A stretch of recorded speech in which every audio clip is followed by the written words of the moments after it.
That's just sports, baby.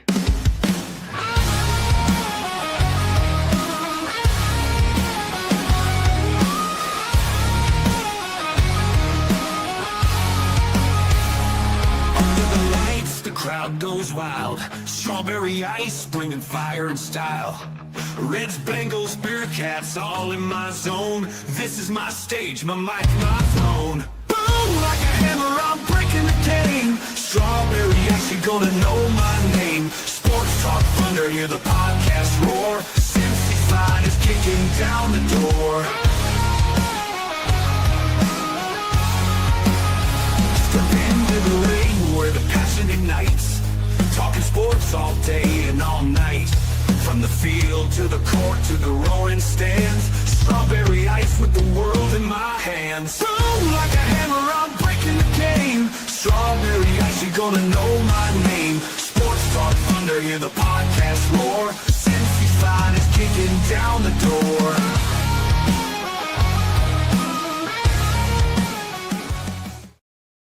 Hey guys, what's going on? Welcome to the show. This is Sports with Strawberry Ice. I'm your host, the Iceman, Jeff Trunapole. And as always, I bring you sports with a West Side point of view right here in the great city of Cincinnati, Ohio. And as always, I'm coming to you live from the Ice Cave. All right, shout out to my sponsors. They are Party Lawn and Landscaping for all your lawn and landscaping needs. You need your grass cut, you need shrubbery trimmed, I don't know, you need a paper patio, you need anything. I mean anything. Landscaping required. Think Party Lawn and Landscaping. Also, shout out to T Properties, quality housing for quality people. Check out the website at www.tpropertiesllc.com for all your rental property management needs and your rental needs. And of course, Meyer Window, Door, and More. I got it in my house. I highly recommend you get them in yours. They're energy efficient, great looking windows, easy to clean. Meyer Window, Door, and More. The website is MeyerCincinnati.com. And also, shout out to my favorite brewery, Moreline Lager House. Get on down there, get you some delicious Moreline beer, some delicious Moreline food. And tell them I sent you. Moreline Lager House. And of course, we'll be back at the Moreline Lager House this Sunday for the Bengals Bills watch party. Like I said on yesterday's show, I'm not exactly sure where it's going to be. Normally, we're in the beer part, the beer house part. I don't know if we're going to be there or if we're going to be in the fest tent where he's got the Chris Kringle market. Either way, it's going to be a great time. We got $5 drafts, $5 well drinks, $5 shots, $5 shots of the day. It's delicious. It's awesome. We're going to come down there. I'll be DJing from like 12, and I'll be doing some music stuff in between commercials and stuff, having a great time cheering the Bengals on because the Bengals are back in this thing. But from right now, from 5:30 to 6:30, I got a very special guest that I cannot believe. When I started the show, just dumb guy doing a sports podcast in his basement. I never thought I'd actually get a city council member on because, well, I don't do politics either. But I happen to have one. I actually kind of like the guy, other than the fact that he's a Xavier fan. But we're going to talk some Crosstown Shootout here. Now, just to let you know, I was kind of confident that the Bearcats were going to win. Now, I don't know. We always have a hard time against Xavier. But let's get to City of Cincinnati Council member and Xavier graduate, Seth Walsh. What's going on, Seth? How are you, sir? What up, Jeff? You're not going to tell the people how we know each other? Well, we know each other because he kicked my ass in the beer sign holding competition. That's By the way, right. Nice chain. I like that chain. Well, this is my victory medal. I think I took it off of you after your cold dead body when I beat you at that. You barely beat me. All right, I finished third. You barely beat me, but yeah. Only because they stop you when the last guy drops. I'm pretty confident I could have broken the world record. Nobody has told me. You can't prove otherwise. Well, yeah. What was the world record? What did you go? Like 10 minutes? What was that? The world record's 29 minutes. I mean, we stopped at 3, but I'm confident I could have done half an hour. Like it was funny. I like the. Where's the beer? The beer stein? I don't even have it up here. It's over there. It's this freaking huge, full of beer. I'm sitting there holding it up, and I'm doing it up like this. Like, oh, I'm good. This is fine. Then the lady walks in. No, you got to bring it down. I'm like, oh. And I'm like, okay. Then I twist it. No, you can't twist it. Son of a. I'm like, all right. So then I'm sitting there. As soon as I got in the right spot, I'm like, oh God, this hurts. It's like I'm sitting there going, I'm literally trying to hold it, and my arm is shaking. I'm like, you've got to be kidding me. And I'm looking at you. You're just like, I'm like, No, I was shaking all over the place. Either way, it was fun. It was a great time down there at Moore Lager House, and we'll have to. Maybe they'll do it again next year. We'll have to have a rematch. Well, yeah, it was part of the national sign holding competition. It was the first ever national sign holding competition. We got to be the celebrities. So, the inaugural, it's like Dancing with the Stars. Right now they get real stars. The first time they had Yeah, nobody. That was yeah. us. That's what Um, I kept saying. They're like, yeah. I'm like, you're in a celebrity wing. I'm like, yeah, celebrity. Okay. I I think got 5 out of 6 of us didn't know what we were walking into. I had no clue. Had Me and Mike absolutely no. Allen, who clearly like Mike clearly practiced for that. That man Yeah, held out way too long. yeah. I know. We're looking at him like, drop already, drop. What are you doing? Like, sheesh. Oh my goodness. All right. So you are, like I said, the only thing I don't like about you is you're a Xavier fan. But I do like the chain though. You got the C-paw on there. That's a good looking chain. That's very nice there. So as a Xavier grad, how confident are you going into the season with Patino and with this being Patino's first year too as well? So how confident are you on Xavier winning this game? What's your thoughts on how Patino's done so far this year? Well, I mean, when you and I were trash talking before the competition a couple weeks ago, I mean, I wasn't feeling very good. I think we had just come off that loss to Iowa, Santa Yeah. Clara. I mean, whew, I was nervous when Mm-hmm. I was nervous when Sean Miller left us. Right. Uh, and he left us because our NIL is not what it should be, and so that makes you worry. Oh yeah. Um, Patino, he's been around for a while. He's only recently had success. So I mean, I think it's a riskier hire than people want to give it credit for. Right. And then we lost the entire team, right? I mean, like You did. completely rebuilt them, Mhm. rebuilt them in 2 weeks, which sounds impressive until you're like, why are these guys committing so fast to us? Um, and Hmm. so at that stage, and I was in pretty hard denial about like, okay, maybe we're in some rough waters. But I mean, these guys have gotten hot at the right time. They're playing good. They're playing strong. You guys are coming to the Cintas. UC doesn't seem to know how to win there. You're almost as bad as Dayton at that. And Unfortunately. hopefully these guys have a little bit of that rivalry in their blood, because it's gonna be a good matchup and a good test for us. And UC, you guys are crashing. What? That's the part that's scary. I was on vacation last week, so I actually got to go to the Bearcat Eastern Michigan game, and we literally got our ass kicked Yeah, by Eastern Michigan. I'm going, what the hell are we doing? Now we won this past week, but it wasn't a confident win. I mean, they won. They should have blown whatever. I don't even remember the name of the school. That's how bad it was. But they did yeah. win. They're starting to play better. So I'm the exact opposite of when I met you a couple weeks ago. I was pretty confident we're going to kick your ass. Now I don't know because, dude, it's a crosstown shootout, man. It's Right. always intense, and that's the thing with Patino being new to this. Does he and the players that are because basically everybody on your team's new, and well, a lot of guys on Well, UC is new everybody's too. on your team too, right? There's Yeah, like yeah. one player that's been in the Day-Day. crosstown. That's the only one. Yeah, Day-Day's the only one. So yeah. everybody being new, do they actually know what they're walking into? Kind of like you and me walking into the beer stein holding competition. Do they know what they're walking into? Because this is I put this rivalry up there to to Duke and North Carolina as far as Oh yeah. intensity and everything, because it is the closest rivalry with distance in the entire country. Yeah. Well, I mean, and I think that's the thing. I was at Xavier when the brawl happened, the crosstown Oh, brawl happened. yep. Mhm. Yeah, good old Kenny Freeze and Brad Redford slowly jogging into the fight there. Um, funniest video I've ever seen. But uh, and the intensity in that brawl was because these guys are going to the same bars on the weekend. They're crossing paths in their real lives, and like, Mhm. there's that Xavier UC thing outside there. Like, oh, you're a UC basketball player. I'm a Xavier basketball player. And Right, right. so my guess is, these guys have been committed, at least on Xavier's end, literally since the last season ended, since April. They've probably been on campus, been around town. I'm guessing that the rivalry's definitely like formed a little bit, even if they haven't played the game yet. I Mhm. mean, I don't know how you go in there and not think like you're playing for the pride of Cincinnati. I mean, you got to go to the bar Right, afterwards, right? right, This isn't like high school rec league. Like you're right. going to the bar afterwards as the guy for Xavier. You You see, you walk want to around hit like that this, game winning three, like yeah. right? Take the guy's medal off and wear it in this podcast. That's what you're doing here. So I'm hoping they come with that intensity. I mean, Right. I hope so. Duke, UNC, I mean, those guys, it's not like they're not used to having like a full turnover with a bunch of freshmen coming in, and they've matched that intensity. Yeah. Um, I think it helps the both of us at the same quality this year.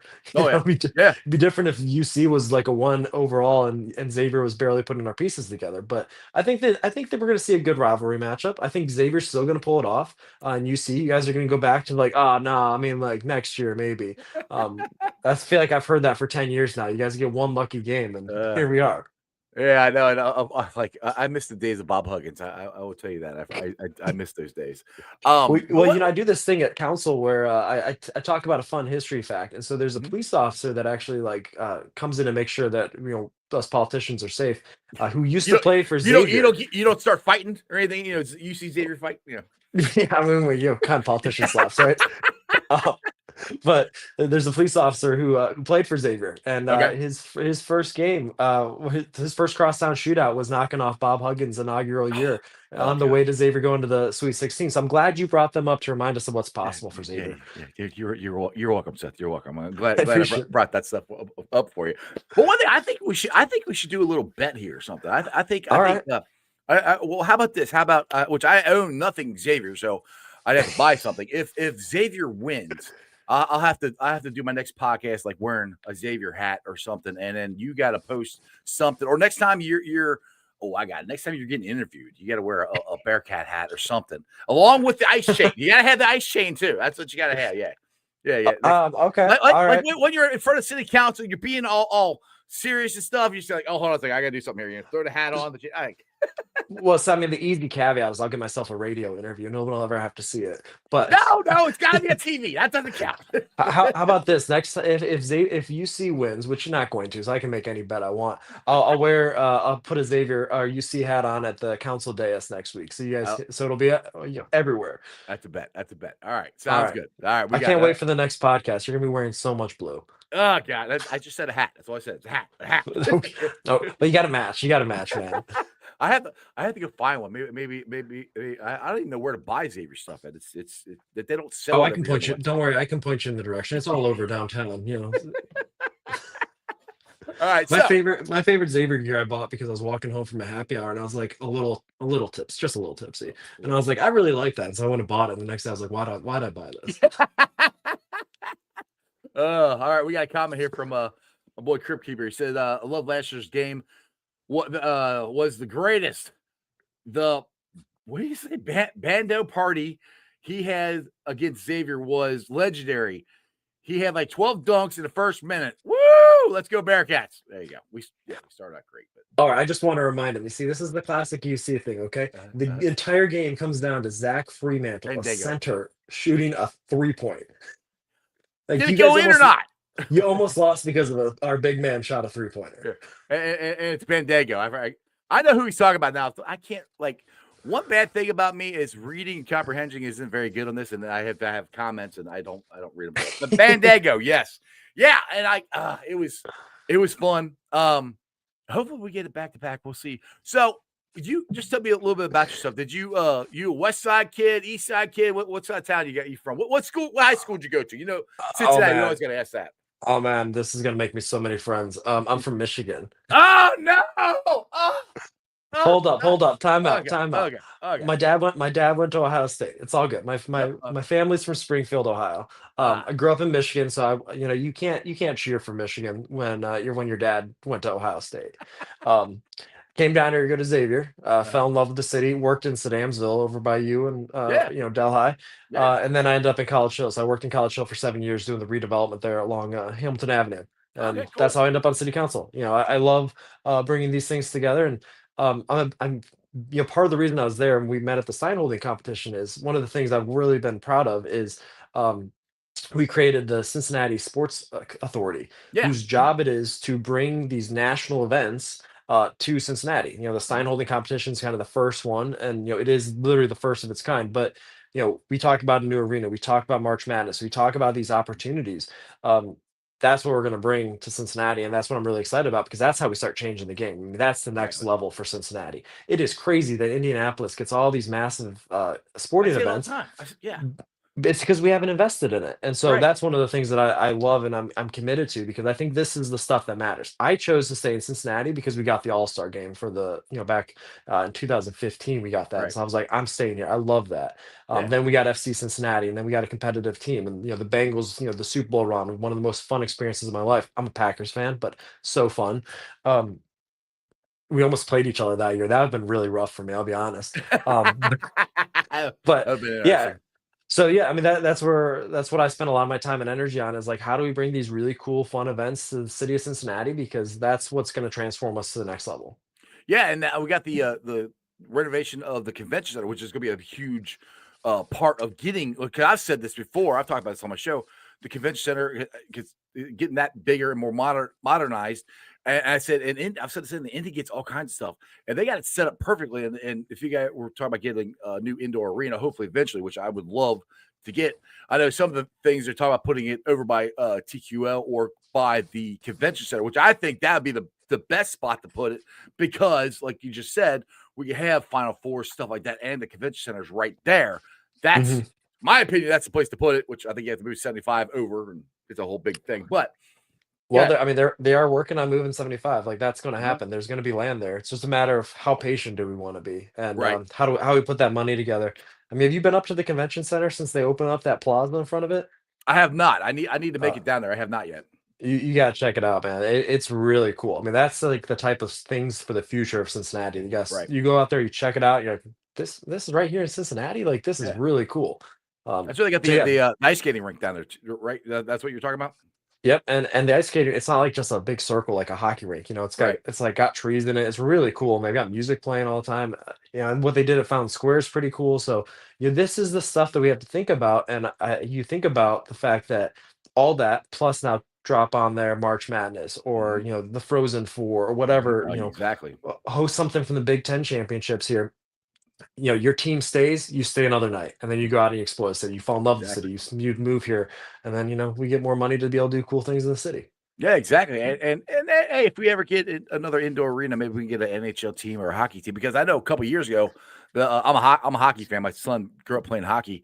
The NHL commissioner actually mentioned Cincinnati as a possible expansion team. I'm like, really? Oh, which I mean, we've had the Cyclones here for 30 years. I mean, it wasn't probably 20 years ago now, I guess. I'm dating myself, but we had two minor league teams here. We had the Cincinnati Mighty Ducks and we had the Cyclones, and we supported both of them. So I do Did think we really?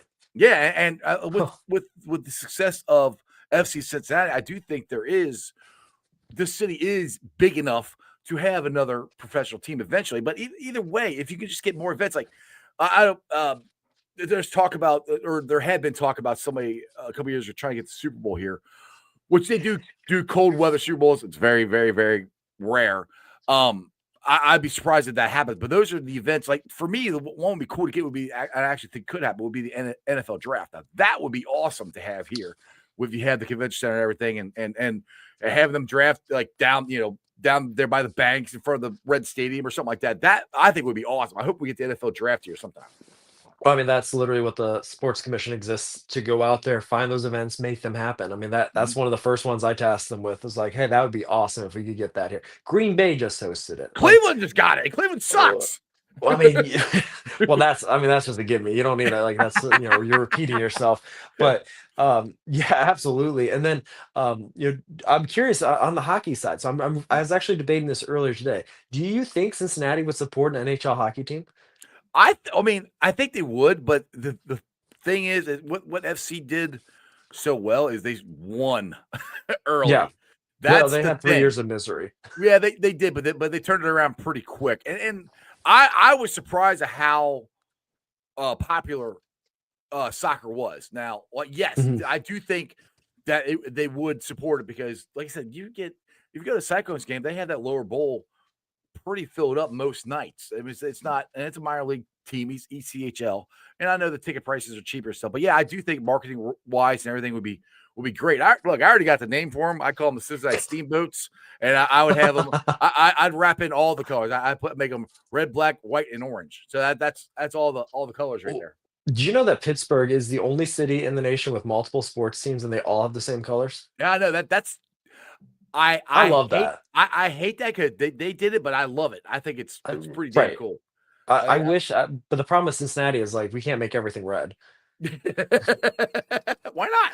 Yeah, You can't change the reds to like yeah, orange, like that'd be yeah, weird. So that would be weird. we're kind of boxed in a little bit there. I love the Exactly. Cincinnati Steamboats idea though. Let's make it Yeah, happen. I mean, how much money do you think we need? Like $1 billion to buy an yeah, NHL yeah. Oh yeah, team? you can. You're a council member. You can raise that stuff and find the right site. No, no, we have to do that together. You, me, and a couple of the fans out here.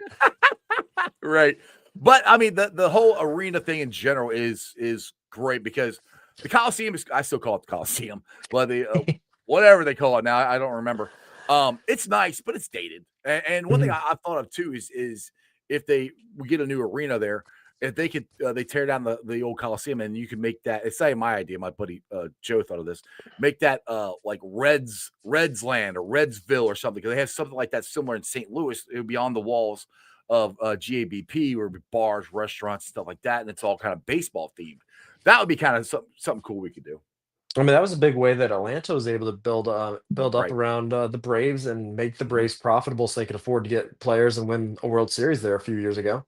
Right. It's Exactly. not a bad idea. Yeah, I got lots of ideas. It's just, well, we'll see if we get them all done or not. But I'll definitely have to make it down to the convention center. And this sounds silly, but I'm very excited to see the new Cincinnati sign there right Yeah. on the convention center. And now, is it going to light up? Is it going to be different colors? What's the plan for that? Do you know how all that is going to work out? I mean, I don't want to speak too far out of school, but because no one's actually told me, but I think from the articles I saw, I mean, it's like going to not just have colors, but like have designs roll through it. Like Oh, it's going to really? be pretty high tech. I think it's going to be kind of similar to what FC Cincinnati Stadium does. Okay. Yeah. Yeah. I Uh, mean, it's coming along really cool. Now, when is the convention center completely done? Do they have a date on that? Because I know Like I thought 4 weeks, 3 weeks. because I thought I was hoping they were gonna have it done in time to have Reds Fest again this year, but I guess they're not having that, because that Reds Fest is usually December. It's usually this week, December 1st. Yeah. Usually is. So it'll be ready January 1, plus Okay. or minus, but it Okay. has to be ready for January because Yeah. we have conventions coming like the second week of January. Okay. It Cool. looks great. I mean, I was just walking by. It looks fantastic. From the outside, it looks awesome. Like I said, Yeah. I haven't been inside yet, but it looks awesome to me. Now, And then we got that new hotel coming right after yes, that. yeah, and there's what did I see, a new tax or something for the business down there that they volunteered to do, something like that. It's like a super small fee that Yeah, gets added to but it was their the idea. bill. I heard too. It wasn't even your guys' Yeah, idea. It was their idea. Yeah. yeah, I mean, they all signed up for it. So I don't think if you signed in, you don't get it. But yeah, they basically they realized there's gonna be a huge benefit to them, so they signed up, and Right.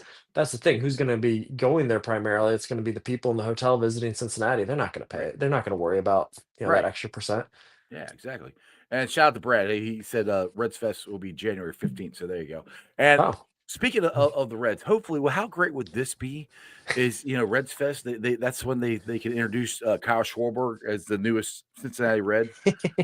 I'm we're holding out dreaming hope. big. I'm We're holding dreaming out big. hope, man. That's all they need is a bat. You get a bat to hit behind Ellie. Come on now. Oh man, that was yeah, well, I mean this season, this end of the season, man, it was like the quintessential Cincinnati roller coaster, right? It was like, man, we're so in it. Nope, we're totally out. We got swept. Nope, we're back in it. Yep, we snuck in. Well, we're swept. It's pretty much. I mean, it's honestly what's happening in the Bengals season. I'm like, all right, cool. We start out 2-0. Yeah, we're in this. Crap, Joe got hurt. Oh, we got Joe Flacco. All right, we won one game. Son of a bitch, we lost to the Bears and the Jets. And then Joe's back. We're going to the playoffs, baby. I'm like, it's like every time I'm out, they pull me back in. But Seth, Right. I'm a little crazy, but I do believe the way this division is, if the Bengals beat the Bills and the Ravens in the next couple weeks, they're in this thing. They could easily take this division, I think. I mean, if you beat the Bills, it's probably yours to take, right? Right. I mean, That's what I'm saying. that's the crazy thing. Now, the flip side of it is if you lose to the Bills, you shut Joe Burrow down and try to get a high draft pick. That's an interesting thing. I to that point. So I had so many discussions about this where people were like, "Just Joe shouldn't even play at all. He should never come back." And my whole thing with this is Joe is a football player. Joe Yeah. worked his butt off to come back. He came back a month early. I mean, people were saying he wasn't going to come back till the middle of December. So he's not going to do all that work to not come back. But the difference he makes is ridiculous. I mean, even Yeah. people say, well, he doesn't play defense. That defense played better, I think, and worked. I feel like they worked harder, more effort because they saw what their leader, Joe Burrow, is doing.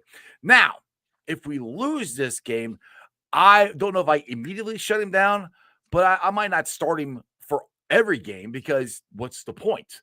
But how is Joe going to feel about that? And that's the other thing too is if Joe worked his ass off to come back and then the Bengals go, yeah, we're just going to shut you down.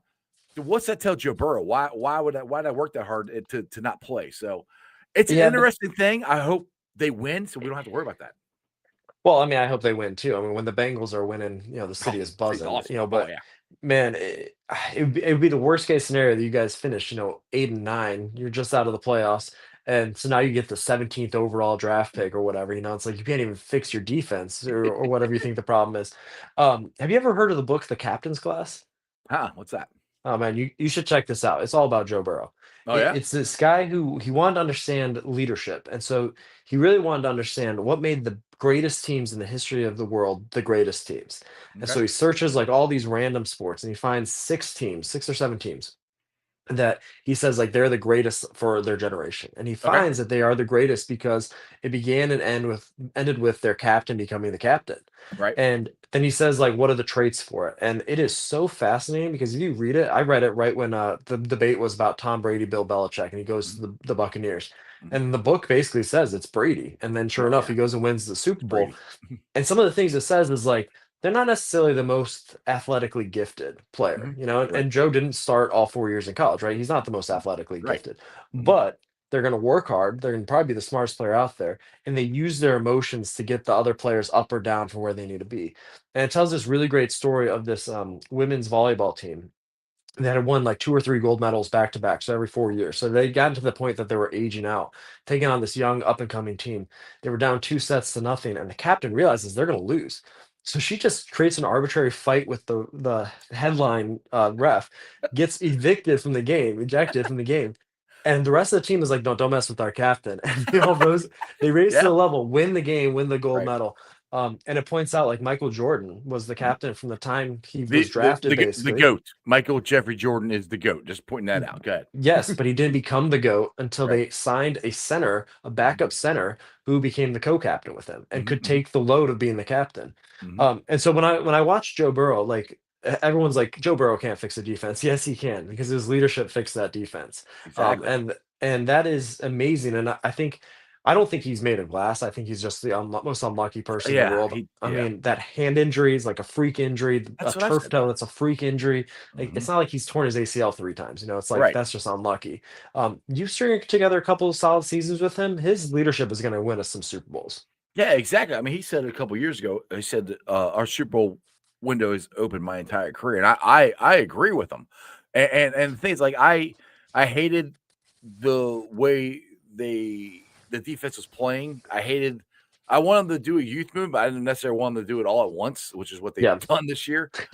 But it looks like it's starting to come around. The guys that we've been waiting on, Miles Murphy, Joseph Osai, the DJ Turner, these guys are really starting to step up and play good and play a lot better. And it just so happens that Burrow comes back. And I'm like, that just gives you a boost. I mean, there's something about Joe Burrow that's different. Like Lamar Jackson is super athletic. Josh Allen has got a rifle and he's big and strong. Joe Burrow, you wouldn't say he's the most athletic guy. You definitely wouldn't say Mhm. he has the strongest arm, but he can beat you with his brain. Because I mean, just Yep. the throws he makes, the anticipation, he'll throw it before they even turn. And the windows he throws them into are about this big. And Yep. I'm not even exaggerating. That's about how big they are, and he fits them in there. He is and I say this lovingly. He's a psychopath. I mean, it just. I mean, honestly, I mean, he is all football all the time. Like, because he wouldn't even eat the turkey on Thanksgiving after they won because he didn't know who prepared it. Yep. Like, he is so conscious about what he does, when he does it, how he does it, and it shows on his preparation to play the game each and every week. Because everybody's like, they're talented guys. They just roll the footballs out there and play. Like, no, these guys got to work their butts off to be able to be ready to play and know what to do, for each different defense that they see. Oh yeah, I mean, never underestimate how smart these professional athletes are and Right. how dedicated they are to their craft. I mean, they're working 40 plus hours a week to Or get ready more. for Or these more. games. Yeah. Yeah, Oh yeah. I Oh mean, yeah. And weekends. like All the time. yeah, Yeah. we think you like turn on the TV and it's like there they are. Like no, these guys they've watched so much game tape, that taking care of their body. It's amazing. I've got a friend who works with some of these players, and what she'll tell me about what they do, I'm like, holy cow! Like I don't even think I work that hard, and I think I put in a good day's work. And but like that's what it takes. And you're right, Joe Burrow, like he takes it that next step. That's what it takes to be a champion, though. Mhm. Um, Exactly. so yeah, I'm excited for the future of the Bengals, and I think if you're the Bills, who are so up and down right now, like you don't have anything that makes you believe they're going to get better. The Bengals, you're like, we got Joey B. Let's go. Exactly. Once you have Jackpot Joey, all things are possible. You never know. That's so true. Seth, you told me you give me a half hour. I appreciate you, man. Hey, let's work on getting the NFL draft here and an NHL team or an NBA team or something. And hey, do you ever need everyone come on again and talk, or just go out and have a beer, or need me to help you out in any way? Just let me know. And if there's anything you want to plug before I let you go for it. No, I think I hit the big stuff. I'm the Cincinnati Sports Commission. They deserve a lot. Big shout out. Jeff, I appreciate you having me on. Invite me back anytime. I look forward to watching the Xavier hat next week. Xavier Blue will go great with it. And we'll keep this conversation going. There's lots. I mean, this is the fun stuff. There's Oh so yeah. much to do in Cincinnati. Oh, I got your number. I'll be texting you during the game, and I'll be talking some smack. And then if we lose, I might ghost you. My favorite part is that every time a UC fan tells me they're going to talk smack and I don't get a single text message from them. That's not happening. I'm going to. All right. Okay. Okay. All right, Seth. Appreciate you, man. See Take you, it easy. man. See ya. Bye. All right, guys. I hope you enjoyed that. Seth is awesome. He's first time I ever had a city council member on the show. He's a great dude. So that was fun having him on. Now we got a packed show today. Like I said, first time I ever had a city council member on the show. We got football tonight. We got the Bills versus the Lions. Now, this could be an elimination game for Detroit if they lose to the Cowboys tonight. We also have. So, with that being said, have you set your fantasy football team yet? So, as always, on every Thursday, we have Robert Banker from Fantasy Bankroll on the show. So, if you got any fantasy football questions or any Bengals questions, or you just want to sit here and chill and talk out, hang out here for the next half hour. But right now, my next guest, like I said, it's from Fantasy Bankroll. He is a fantasy expert, which don't ask me. That's why I bring him on. He's the expert, not me. He is Robert Banker. What up, Ice? What's going on, brother? How are you? Good, man. How you doing? I enjoyed that little talk there. Yeah, that was interesting there. I said I met him at the beer stein holding competition down at the Moron Lager House, and I found out he was a Xavier fan, so I was talking crap to him while I ended up losing to him holding the beer stein. But he's a good dude, so yeah, it was good. So hopefully that's the only loss that you're suffering with him. Yes. If not, I'm gonna have to go buy a damn Xavier hat and freaking wear it on the show, which is gonna suck. I might burn it afterwards. I was saying, there you go. You can change it into some other content. Yeah, exactly. Although, look, that you burn it, and then that's like the curse that starts like he burned that hat or something, something stupid like that. Exactly. All right, man. So we got Thursday night football. We got Lions and we got Cowboys. It's the last couple hours here to set your lineup for any of the players you have on those two teams. So if people are looking for some fantasy info here for players that they might have tonight playing, who should they start? Who should they sit? What do you got for me?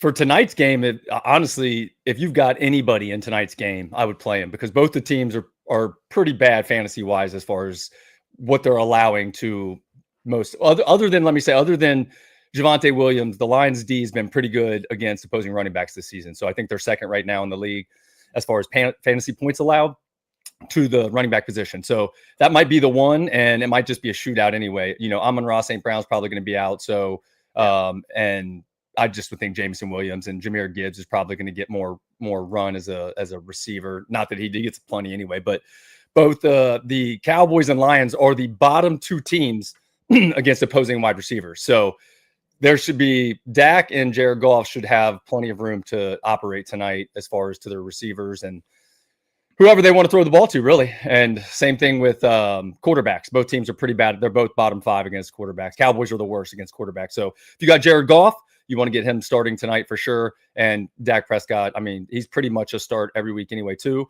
But he's got a good matchup. So yeah, anything tonight.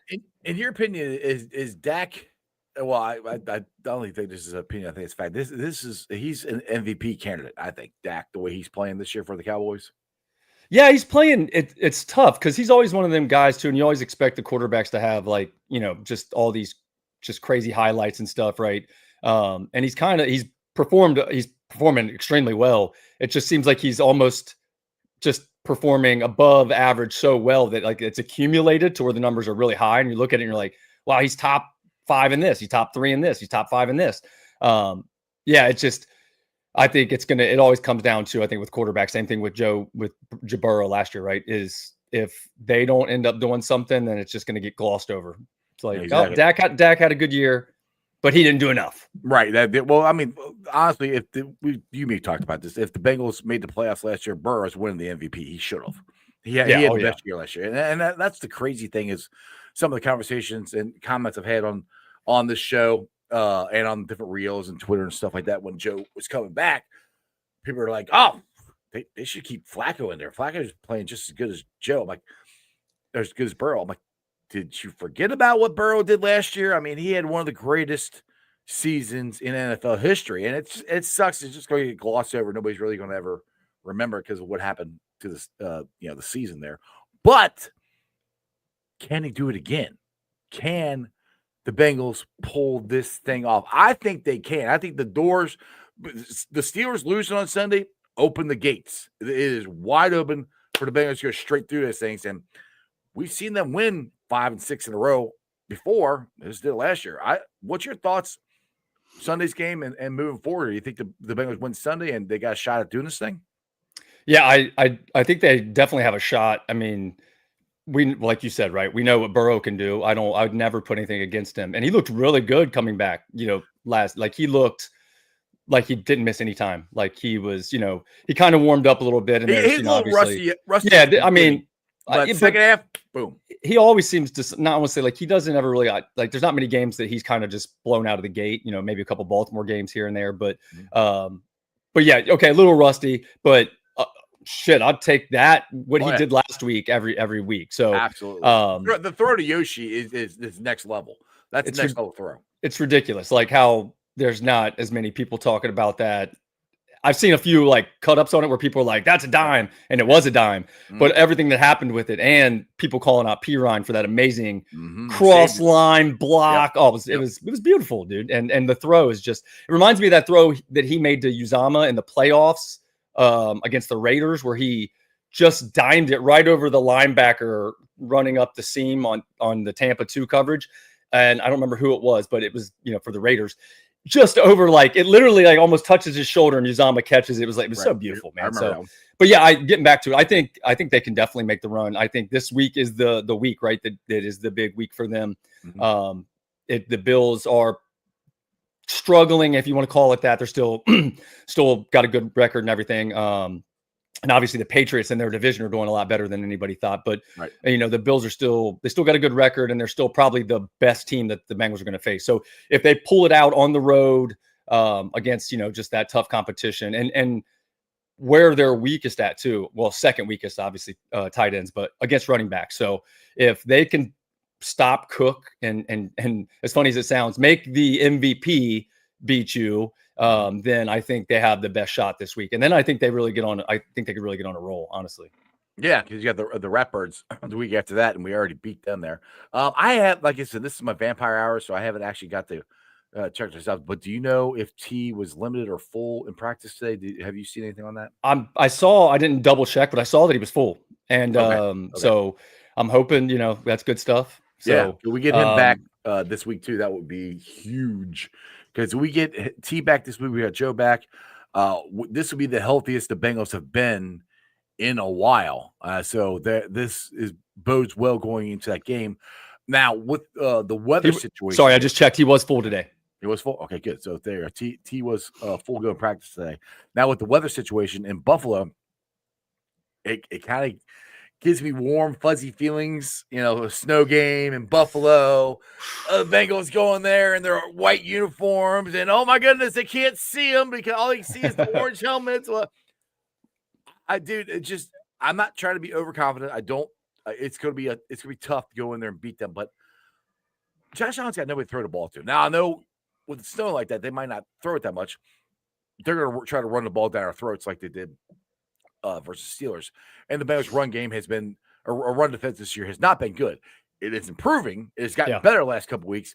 To me, that's going to be the key to this game is stopping Buffalo's running, which also includes stopping Josh Allen from running the ball because he's just broke the record for scoring the most touchdowns by rushing touchdowns by a quarterback. He broke Newton's number. So how's your feel about the run defense for the Bengals right now? Well, I mean, like you said, it's improving, and I think it's going to be the key off on both sides of the ball. I think it's going to be the key this weekend against the Bills because like you said, Allen has nobody to throw to. The Bills have the lowest passing total in the league, so and he's hodgepodge together the wide receivers. You got Keon Coleman, I'm glad for him, right? He's inactive, starts, and so that's not what you want as far as building consistency. So like I said, it's funny to think too, like, all right, if they can do what they've done and kind of, shut down the run a little bit better and just make, as funny as it seems, right, to make the MVP, you want to make the MVP beat you. Because normally you don't want to say that, right? You got to take it out of the MVP's hands. But I think if they kind of force, Josh Allen to have to do those things, it's going to give them the better chance. So yeah, I think, and then also I think if on the other side, as far as offensive, the way they can help themselves out, we know what Burrow and the receivers can do. The Bills have allowed the second most rushes over 40 yards this year. So if the Bengals can knock, one of those, I think they've got, I want 5 or 6. I got the numbers mixed up. I think it's 6. They've allowed, if we can just get one of those, that'll help, pull back the coverage a little bit more, which we know what that'll do, right? Jamar don't even need room and T don't need a room. So if you can get them a little bit of room, I think that only helps a little bit more too. Well, I also do think that the Bengals run game has got to, I don't even say step up, just do what they've been doing because they've ran for over 100 yards last, I think, 3 consecutive games in a row, if I'm correct on that. And Chase Brown had the most multi-purpose yards from scrimmage, I think, last week. So they need to keep that going. I do think running the ball in general to keep Joe healthy and just to have this more balanced offense is a key to this game. Now, Augie wants to know how much do we think they win by? I'm thinking it's going to be a tight game. It's a touchdown field goal game is where I'm at. I don't think we're blowing the Bills out. No, I don't think it's one of the, even when we had our big game, in the playoffs, it still wasn't like a game where you're like, we won comfortable enough for the playoffs, but it's still time possession of that one. We and that's what's we're gonna have to do that again on Sunday. I think it's time possession. But go ahead. And we had a couple good stops, and that's going to be a couple good stops and force maybe a turnover to like we had Hilton making that big sack, fumble, all that stuff. So if they can get something like that, that's going to go in addition to getting that big explosive run. So I think it's going to be a close one as well. I think maybe a 27-21, 27-24 type of thing. It does depend on the snow. Right now, it looks like it's going to be slightly, so that's not too bad. I don't think it's going to be as bad as it was in the playoff game. I don't think it's going to be that much snow. But I am no weatherman, but from all reports, it's going to be some snow, but not a ton of snow. But Ice the weatherman. Yeah, that's it's going to be cloudy with a chance of ice. Yeah, but I think I didn't even look at the spread, the updated spread today, but I think it's going to be close. I think it's within a touchdown. Is honestly, like I said, that's where I'm at. I think if they win and they do what they need to do, then it's like I said, a 27-21, 27-24 in that range is what I see. That's where I'm at. All right, so give me some fantasy tips here for everybody who's listening. Might want some fantasy tips before they start locking their teams up this weekend. Yeah, it's a weird week too with some of the teams you've been able to take advantage of in the past couple of weeks, right? Some of the teams that are good against some positions are on bye. You got the Giants and the Panthers and Patriots and stuff. So some of those players you've been able to use the last couple weeks when they go on by. It's always tough, some of these matchups. But as far as good matchups, I like Jordan Love this week against the Bears. I know the Bears have been playing good, but Jordan Love's been playing pretty good too here the last couple weeks. So the game's in Green Bay. It's basically for the NFC North title, and there's a couple weeks left and it could go either way. People could lose, right? But if you look at it that way, right, they're matching up, and it could be basically for the number one seed in the NFC, the whole conference. So I think it's it's going to be a tough game, but I think just at home, the weather, I think, I like what Caleb Williams has done this year so far. He's done better than I thought. I thought he'd be okay, but he's done a lot better. But yeah, I just think Jordan Love's going to have a good game. He's definitely one of the players that I'm highlighting. He's got 6 touchdowns, no interceptions over the last 3 games. So I think this week it's going to be one of those where he gets another couple touchdowns, and the Packers pull it out by probably, I would say, 10 points, if I'm guessing. That's for my spread people in there. I don't usually do a lot of spread stuff, but I think they're going to win by more than a touchdown.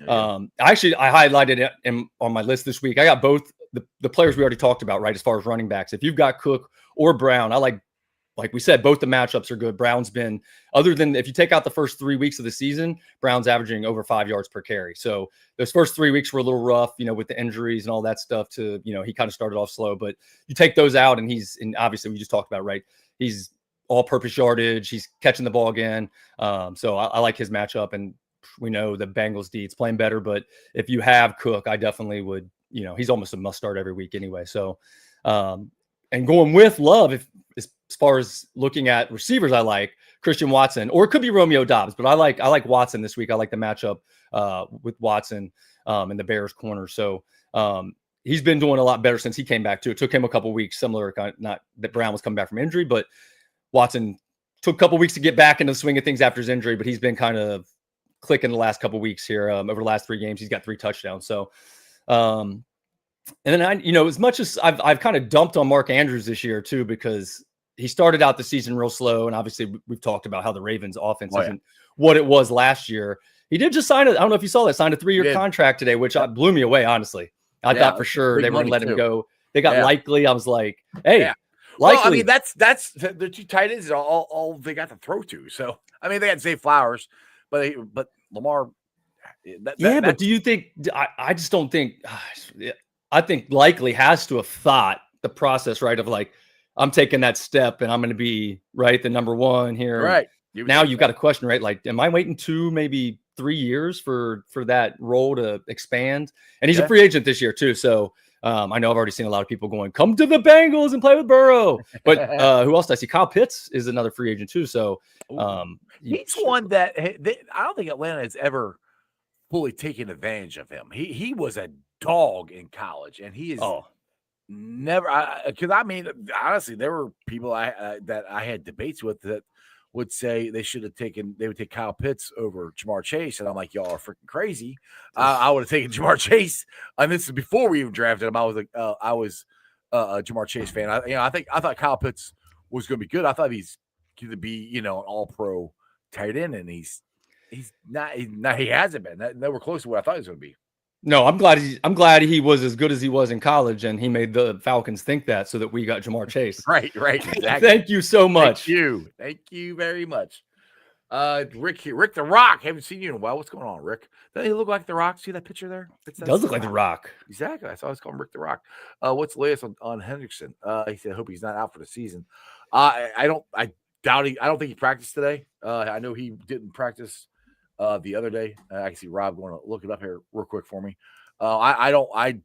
He was doubtful, and Zach on yesterday's press conference looked a little frustrated with the whole situation. So it's a sports hernia they're saying now, or it's a hip or back. I don't think he's playing. The Bengals, my opinion, the Bengals get really back in this thing, which if they win this week, there's a better chance, in my opinion, he'll play next week versus Baltimore, because right now, if he doesn't play, he's just screwing himself if he can play. I mean, and he tried to play in that Jets game and he hurt himself again. So, yeah, it's interesting. Did he practice today? No, nothing today. Again, it looks like they're basically planning on him missing the game again. So Yeah, that's what it sounded like for when Zach said day to day or doubtful. He said doubtful, so that's what he said beginning of the week. So I know I heard the Locked On guys were talking about it too earlier this week. One of the days, I don't remember which episode it was, but they were talking about like it's kind of the same thing, right? Like if he's not injured, then he's kind of screwing himself, right? That's Like what I've what's said. going on? And if it was like an injury that they knew how bad it was, why didn't they, IR him? And now was it a case of where they thought he might come back and then they put themselves in that in between area of like, all right, well, we already waited a couple games and now we don't want to IR him because then that forces. That's 4 weeks. That's you don't come back for like the last 2 games if they IR him now. So, no, and they were talking about too, like, can you imagine? And I don't know if you saw, they said, can you imagine if they had a retroactive IR for NFL? Like that would be nice. Yeah. I think they should do that. And yeah, I do think Trey has we talked about this a little bit yesterday with Cap. His agent hasn't done him any good, I don't think. And if his agent is behind him, I don't know if he can play or not. I'm not saying he can or he can't, but I've seen Trey Henderson laying, and go into the blue emergency tent and then miss 2 plays and come back and play in the same game. So that's where this raises an ire. Like, is he really hurt? Is he making a business decision here? Which, if he does, like I said, if he doesn't play the rest of the season, he's screwing himself. He's already screwing himself as far as this big money he wants to get because he's not putting the numbers up. He had to put the numbers up this year again. And the first couple weeks before he got hurt, he was putting those numbers up. He was high pressure rate and he was doing good. But now I don't see him getting anywhere close to the money of TJ Watt or Max Crosby. And for the Bengals, now Satori said this on my show a couple weeks ago, and because I was a big, all right, what is tagging? I don't want to tag him because that takes up too much of the salary cap. So we would pretty much handcuff the Bengals on being able to go out and hopefully get some free agents in this offseason. And I think if we let him walk, we either owe him $3 million or $6 million. It's one of those two. So right now, and the way Joseph Osai's playing, the way Miles Murray's playing, besides a free agent after this year, right now, if Osai keeps going on this trajectory that he's been on the last couple weeks, he keeps finishing the season out, I'm putting my money on Joseph Osai and re-signing him. Yeah, I wonder, honestly, and this is just with everything that's going on, like if this is some weird cat and mouse game where, like you said, right, he knows if he plays really well, the Bengals still don't want to sign him long-term, so he most likely gets tagged, right? And this is me coming up with some crazy Stranger Things type of stuff that I, like us just talking about that, makes me think, right? Mm-hmm. So he goes, okay, I have to perform okay to show that I can still perform, right, but then not do well enough that they want to tag me so that I can get out of here. I probably lose out on, some millions of dollars, right, but it gets you to, maybe he's just looking like, I want a whole change of scenery. And that's the only thing I can try and, like I said, crazy, upside down type of theory where it's like, all right, is there this just weird long game where it's, all right, just not perform well enough that I'm going to get a big contract, but that I can just get a change of scenery and then boom, whatever. Right. Exactly. Even though he said he loves Cincinnati, I'm not saying he doesn't. Maybe he just finally was like, I don't want to deal with this, whatever it is. Even if you were to sign me, I don't want to deal with this game anymore. Yeah, exactly. Mike Madden here says, if a player is injured, doesn't want to play, wouldn't the league fine them? Well, if you're on the injury report, which he was, so he had a legit injury, so you can stretch it out yourself. Well, it still hurts. Well, they don't know. It's your body. They don't know what hurt. You say stuff hurts or not. They can't sit there and look inside your leg and say, oh no, that doesn't hurt. Like, well, it does. So technically, yes, they should. I mean, I think the team, it's more of it'd be a team fighting them and not the NFL. But they have, documented proof that there's something wrong with him, which I do think there's a legit injury with him.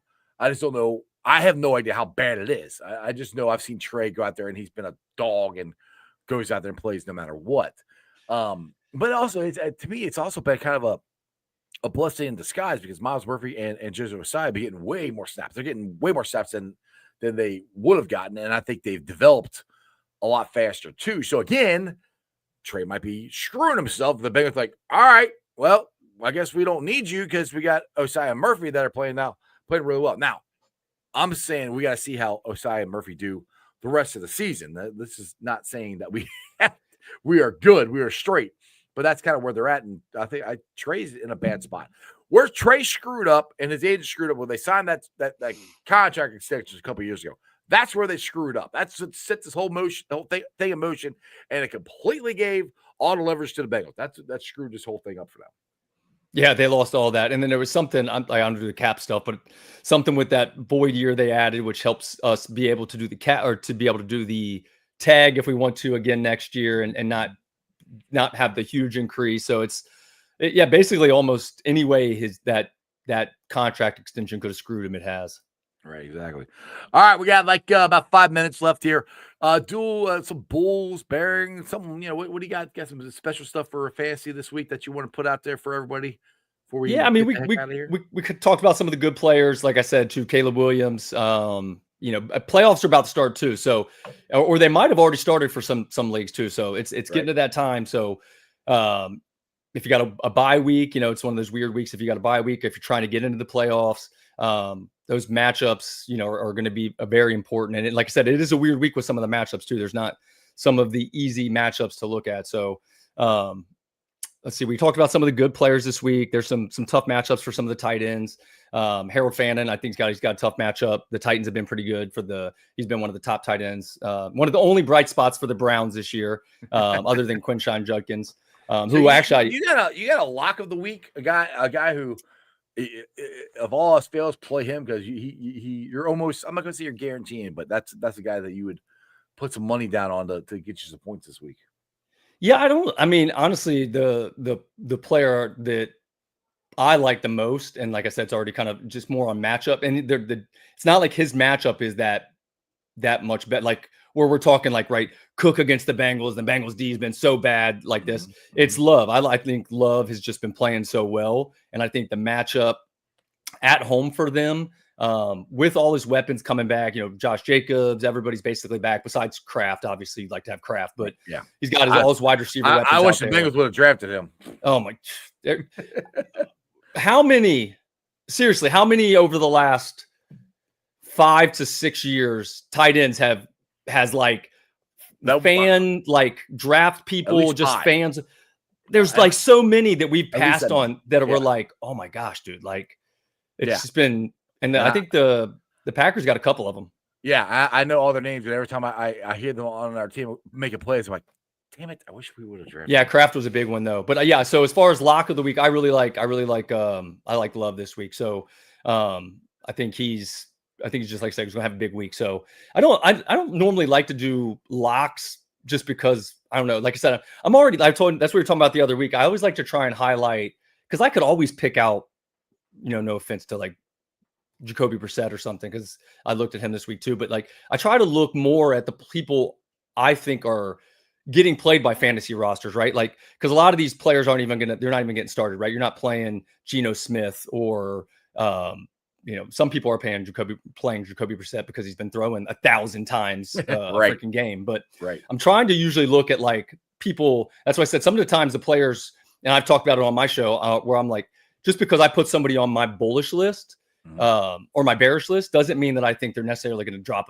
a goose egg. I just, when I'm looking at it for my roster, I'm trying to highlight for people hey, is this somebody I need to look at before I lock my roster in? Is it a matchup that I thought was good that's not, or something? Because sometimes you're just looking at those rankings that the fantasy teams put up, or the fantasy your fantasy apps put up next to it, and just says, you're playing the 30th ranked team. But sometimes you don't look and see that the matchup's better. Like the Bengals have been playing better against the run, so you might not want to, Cook or whatever it is. So there you go. But yeah, so I try not to do locks, but if I was, because I do look at the players I like the most, Jordan Love is my top player this week. Yeah. All right, Chris wants to know what's wrong with Shamar. Shamar is, I think it's his leg. He's on IR still, so Shamar Stewart won't be back.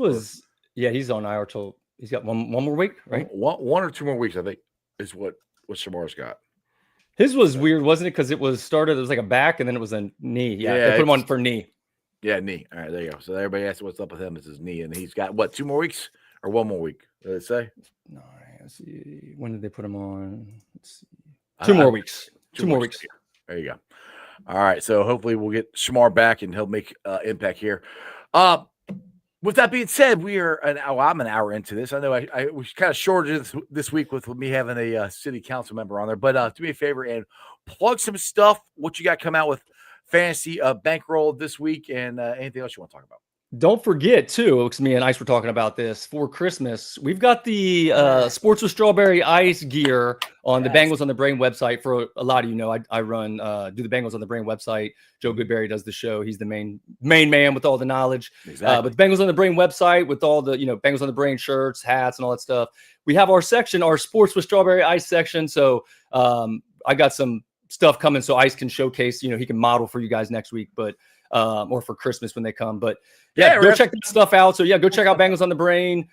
Get your Christmas gear. Go get your Sports with Strawberry Ice stuff. What's the link out there? You got the link. Just bengals.onthebrain.com. Just go to bengals.onthebrain.com. It's not, and also we don't do the gear on there too. We're always updating off-season fan events. So if you've got fan events coming up, if you've got something you want to get listed, we try and list those for everybody to check on there. So that way you can see what camps are coming up.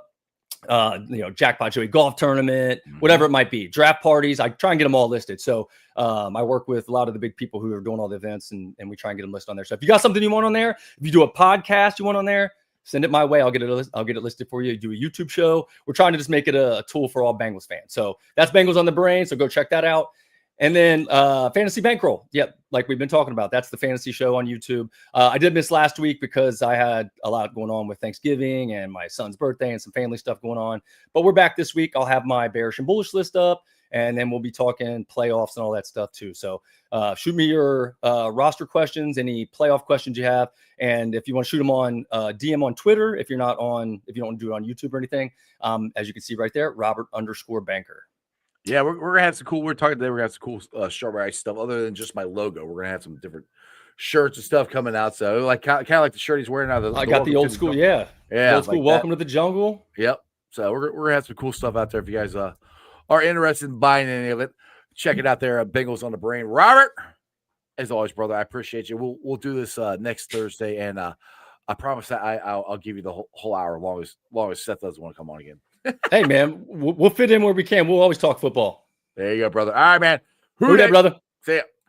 All right, guys. As always, I hope you enjoyed that as much as I did. I do have an announcement that I'd like to tell everybody. I am officially a grandpa. My grandson was born this past week, so me and Mrs. Ice are very, very excited that we have our first grandchild. And yes, I am going to help him be the ultimate Bengals, Bearcats, and Reds fan. So yes, it is awesome. I cannot believe that I'm a grandpa, but it's awesome. He's so cute. And eventually I'll be able to share some pictures and stuff with you guys. It's a fun time here in the Ice household. But thanks for watching. I've been live streaming on YouTube, Facebook, X, Twitch, and Instagram. Hello, Instagram. You can follow me on all those along with Threads and TikTok. Also, check out my Substack. I try to put an article out there at least once a week on there. So make sure you guys subscribe to all that. You can follow me on all of those. I'm always putting stuff out there. I appreciate all the comments on the reels, the shorts, all that stuff. I've been working really hard on those. Shout out to Josh from Bengals Houday Nation, who does a great job in editing those and helping me put all the stuff together. So he's a great dude. So I appreciate all the help he has been this past couple months and help me do those. And I'm getting very, very close to 3,000 subscribers on YouTube. So please tell your friends, tell your neighbors to subscribe to Sports with Strawberry Ice. Also, check out the podcast. You can subscribe to that. It'll be up on there later on tonight. Well, it should be. Put it this way, because it's a weird time of year. I did not get up yesterday's. I will put today's up. But when it goes up, you can listen to it. It's on BeanPod, Apple iTunes, Spotify, Google, Stitcher Play, pretty much wherever you get your podcast. Do me a favor. Listen to it, rate it, like it, review it, leave a 5-star review and a comment so more Cincinnati fans can find my podcast. All right, shout out to my sponsors. They are Priority Lawn and Landscaping for all your lawn and landscaping needs. You need your grass cut, you need shrubbery trimmed, I don't know, you need a paper patio, you need anything. I mean anything. Landscaping required. Think Priority Lawn and Landscaping. Also, shout out to T Properties, quality housing for quality people. Check out the website at www.tpropertiesllc.com for all your rental property management needs and your rental needs. And of course, Meyer Window, Door, and More. I got it in my house. I highly recommend you get them in yours. They're energy efficient, great looking windows, easy to clean. Meyer Window, Door, and More. The website is MeyerCincinnati.com. And also shout out to my favorite brewery, Moorline Lager House. Get on down there, get you some delicious Moorline beer, some delicious Moorline food. And tell them I sent you. Moorline Lager House. Again, we will be back down there this Sunday at the Moorline Lager House for the Bengals Bills watch party. Like I said, I don't know if we're gonna be in the beer garden or in the tent when you get down there, but it's a great time. We're gonna have the game on the TV. Hopefully, it'll be in the tent because if you do, it's a big ass TV screen that the game will be on. But working on all the logistics. Either way, come on down. I'll be down there playing some music in between commercials, giving away some prizes. We got beer specials down there, $5 drafts, $5 house wines, $5 well drinks, and $5 shot of the day. So the Bengals, this is a big game. We're all Bengals fans. Let's get together and celebrate this team and have some fun cheering our team on. I'd appreciate to see you guys there. Other than that, you guys have a wonderful day. Tomorrow is Friday. So we're going to have our fun Football Friday show, Who Day Friday show, hopefully with the Godfather, Anthony Cosenza, and Dale Altman from Bengals and Brews. It's always a fun show. But remember, one thing and one thing only, as always, that is Who Day for life. Bengals word order. And that's just sports, baby. See ya! Another great show. You guys still here? The show's over. You can come back tomorrow. I'm out of here. See ya.